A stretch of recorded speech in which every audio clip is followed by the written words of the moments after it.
Amawulire gannaku kitalo nnyo nnyini ddala eri famire ya Reggie ne famire y'omukyala ono. Abambi omukyala n'omwana mulenzi Reggie bafiiriddwako bebi waabwe. Tutegeddeko nti abadde addusibwa mu ddwaliro. Kanzije nkubuulire kiki ekimuse, afudde atya, abadde wa bbanga ki, era bafuna ddi bebi ono. Oli ku Viki Exclusive, thank you so much. Bwenkola stories ez'ennaku oba oli awo nange ennaku enkwata naye kale Reggie abasinga ngenda mubanyonyola mumumanye naye katusooke ku kiguddewo.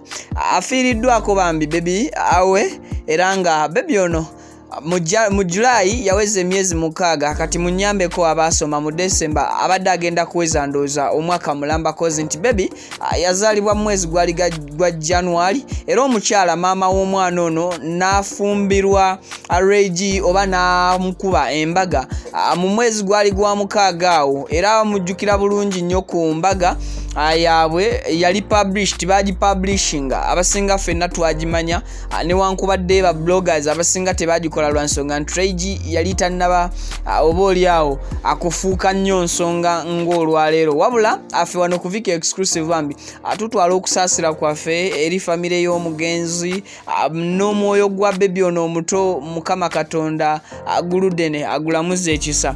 Ayinza okuba nga ng'omwana alina byanyiiziza abazadde ku myaka gy'emito oba ku myezi gy'emito egyo wabula tusaba Allah nnyini byonna abeere nga amusaasira ebyamusobako ng'omuwere ebujja eryo so nga ate ne Reggie mwenyini atumusaba agume era tugamba nti ffe nga Viki Exclusive munnange atuli wamu naawe. Reggie yani nyinza okuba mwogera nga tomumanya akayimba akasinga okubeera nga kamututumula oba akakyaka ennyo abangi kwe twamumanyira ke kayimba akaya collaborating oba ke yayimba ne Spice Diana ke bayita omusheshe era abo bala ennyimba ezaleeta Reggie lwe luyimba lwosooka okurecommendinga before nga tonadda ku zino endala zazzenga kuba singles of course teri collabo gye yali akubye nekwatayo nga gye yakola ne Spice Diana gye bayita omukwano gw'omusheshe. So I think Reggie omutegedde bulungi omukyala oyo gwalina gwe yayanjula era omukyala gwabadde naye mu mateeka oba mbutuufu bwe ye mukyala gwe yawasa mu January gwali mwezi gwa January mu ntandikwa y'omwaka guno bwe muba no omwana gwe bazaala mu January excuse me mwebale kunsonyiwa but mu June omwaka guno Reggie lwe yagenda maaso n'okubanga bambi afuula omukyala oyo official luvannyuma lw'okuba nti yali amaze okumukubirawo ezzadde era mujjukira bulungi nnyo n'ebifaananyi ebyafulumizibwa lwe baali ku mukolo baali ne bebi waabwe kati ebyo ebifaananyi nga Reggie ali ku mukolo n'omukyala olunaku lwe bakifuula official ne babitwala mbakadde era ne bafuna olukusa banyuma bulungi bambi ku olwo era omukolo gwabwe abangi ku ba presenters bagwogerako abangi ku ba bloggers bagwogerako aba social media angles bagwogerako newankubadde tebagwogerako to the maximum ng'oba oli awo bwe kyandibadde akati bebi oyo gwolaba era oyo omukyala amulina ye maama we tusuubira okuba nti ekisa omwana ono abazadde ng'abazadde nabo kyandiba ekizibu bambi okukinnyonnyola lwa nsonga nti yalwadde ng'omwana owa bulijjo ne barushinga bamutwale mu ddwaliro bamufunire obujjanjabi oba mwana abeere nga ajjanjabwa naye amawulire agasembyeyo okuva sides eyo galaga nti omwana bambi tasobodde kusomoka kulaba ku mulyango gwa ddwaliro ng'akyali mulamu era bambi bebi oyo naafa nga tannatuuka mu ddwaliro.